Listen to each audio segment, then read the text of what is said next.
Alright, so as many as you know, I do like trying other games and dabbling in other game series. Some of you know that I'm a huge Zelda fan, and I'm also a big fan of the Infinity Blade series. While I don't look too much into upcoming games, and I'm not really interested in things like E3 besides seeing what Nintendo is doing with Mario and Zelda and occasionally their new consoles, there is one upcoming game that has really caught my eye recently. I rarely enjoy or indulge in horror games, mainly because there are so many of them that rely on overkill to be somewhat interesting that it just ruins the fun and magic in the game. But recently I stumbled across the game Agony by Madmind Studios. So yeah, this is what I'm going to be talking about today.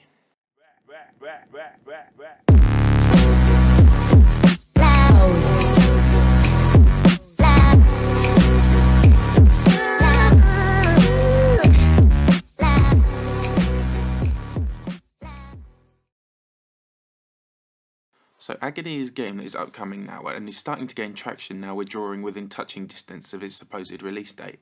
We've passed June 2017 now, so I'm not sure how much longer there is to wait, but it does seem as if Agony will be out soon. The game was announced over a year ago, and it didn't seem to capture many people's imaginations, mainly because it was coming out from a less known company, and because, like I said before, everyone just seems to be in it for the overkill these days. But Agony is a very different horror game to the large majority, and it's actually the first ever horror game that I've looked at and I've gone, yeah, I really want to buy that. Agony is a game by Madmind Studios using the Unreal Engine 4, so there's a lot of great thinking and great design behind the game. It's set to be published by Playway, and it's going to be released for all three major gaming platforms. The game grabbed me instantly from the plot itself. You are a tormented soul in hell with no idea how you ended up there, thus coining that the creepy line, "The fall. It's the last thing I remember." There is an instant focus on setting here. You've woken up in hell itself, and the game's entire catch is that it's used some very intuitive thinking and amazing designing software to create a vision of hell far more chilling than any that could have been described in something like the Bible. Different games handle the idea of hell differently, but I think this one is set up for an almost flawless approach. The setting your character wakes up in is called the Hellscape, and it's a series of creepy, psychological and outright terrifying gaming environments that make up the wider realm of hell. Because you have no idea who you are, why you're there, or what you did, this game instantly gives you a feeling of being thrown in at the deep end. There's a big sense of helplessness, but luckily you are not without an end game, and not entirely incapable of reaching it. The plot of the game sees you navigate hell to find the Red Goddess and the Tree of Life. I'm not sure we really know much about this Red Goddess character yet, as I think that may be something Madmind won't spoil on their channel, but your ability is an interesting one. You can possess people, and also possess weaker demons to do your bidding, again matching the sort of bodiless feeling that is conveyed by being a soul in hell. Apart from that, your goal and your setting, you have nothing else. No name, no alias, no intro, no plan, no weapons, and above all, no idea where you're going to start. We don't know the time period, and we don't really know a lot of why this is happening. Our only choice is to venture into the Hellscape and find our path to freedom. The Hellscape, as gaming environments go, is one of the best I've ever seen. I was far more impressed with the Hellscape than I was by Breath of the Wild's gaming environment. Before looking into any of the thinking behind it, you have to appreciate just what the Unreal Engine 4 can do. It's capable of creating some beautiful and immersive environments if used by the right people. As for the Hellscape, despite vivid colours and textures, it's actually the thinking behind it I find so interesting.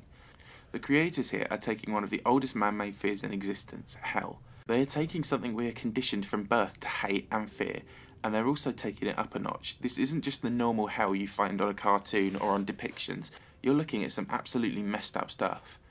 As I said earlier, different games have handled the idea of hell in a wide range of ways, but this portrayal has been built from the ground up, and I think there is a lot of praise to be given to the designers who had the vision of putting all this together. Humans are instinctively programmed to fear what they don't understand, and a lot of the imagery and obstacles are nonsensical. The demons are well crafted, sure, but the fact that you are passing them along with huge hands, waving trees, fragments of bone and a lot of blood really adds to the experience. Knowing so little about the unpredictable nature of your environment adds to this whole idea of no plan. All these things tie in with the vastness of the Hellscape and your willingness to explore it, so there really is a perfect storm of factors here. Also, on top of the well-crafted stuff they've added a lot of psychological stuff too that leaves you wondering if it's just your imagination. When I was watching the Floating Forest gameplay, I thought demon outlines were being made by the lightning before I realised that I was actually just imagining it. Even without getting the full experience of playing it, I'd already been tricked by the game in a very psychological way, quite similar to the way Silent Hill 2 pulls it off, which I'm sure is the intention. Something I find really interesting about the game is that it's in first person. This could easily have been made into a third person game, but I'm really glad it didn't. When you're the third party, you usually feel a lot of empathy and sympathy for the character you're controlling. With something like this, you are the character, and so the horror game is directly focused on you. The way you perceive your environment is different between first and third person games too, and the more hands-on and vivid approach is helped by the Unreal Engine here as well. It's a very potent game where the visuals are concerned, but also the audio is incredibly well made too. It's interesting how little structure there is to most of the in-game sound, and yet it works really well. The high-pitched noises, screeching and stretched tones all cause a thing called grey shift in the human's eye too, where the human is more likely to see figures and grey objects psychologically. I'm not sure how intentional this was on the developer's part, but it still works well all the same. Even without grey shift, the noises are very uncomfortable, and the game is a lot to take in and deal with both visually and audibly. Obstacles in all forms are handled very well in this game. As I've said, a lot of it is thanks to the Unreal Engine, given its amazing textures and attention to detail that it's capable of providing. But also the designs are very well crafted. Literally anything that gets in your way here, from living things to inanimate objects, is unnerving. The demons play on the biblical side of the hell portrayal we see, but there's also a lot of random sporadic stuff like hands, flesh-based objects, and each obstacle also has an element of disfigurement and damage to it. Initially, when I first saw the trailer for this without knowing what it was, I thought it was that episode of Family Guy when Brian takes the mushrooms, because that very random world he experiences is incredibly similar to this, even though that portrayal of hell was a trivial one. There is so little in the way of backstory that you seem to just be thrown in this free-for-all environment where anything seems to go. This means the more calculated gamers cannot gain any comfort from having the information in everything they do. I watched some of the gameplay videos and I was even more impressed. When in the fray, the attention to detail becomes deafening. It's clear a lot of time was taken and absolutely no corners were cut. Again, the sound was an interesting thing that came into play, but when he was possessing the demon, I was really intrigued as to how no sound works just as well in the game. It's quite heavy going too. Clearing obstacles and accessing stuff is not for the faint-hearted. Nearly everything lets off a loud, very lifelike scream, and emotionally, on top of the fact that it's one of man's oldest fears, it is a lot to take in. I presume the less resilient horror gamers, a category of which I include myself in, will take some getting used to things before they can truly start making headway on this game. Moving on from the demon gameplay video, I moved on to the most recent gameplay release, the floating forest gameplay. Again, an absolutely beautiful environment. Even the skyboxes have amazing attention to detail. One thing I noticed is that the game uses cinematics really well within the gameplay. The cinematics are usually integrated with the gameplay itself, meaning there isn't much in the way of cutscenes. This is a risky path for a developer to go down. In other games, including Infinity Blade, cinematics involved with gameplay are far too stop-start and can be boring, but with Agony they seem to have a fair balance, with a great use of camera angles too. The forest is another element of psychological horror.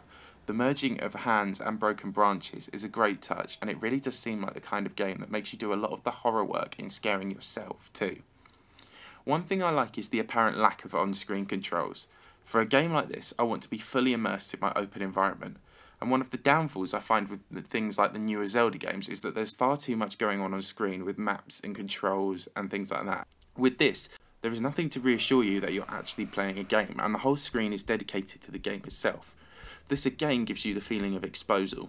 There was a good use of an underwater environment. I loved the touch of severed limbs floating around, and at the end I was pretty surprised to hear some actual music when a combat situation arose.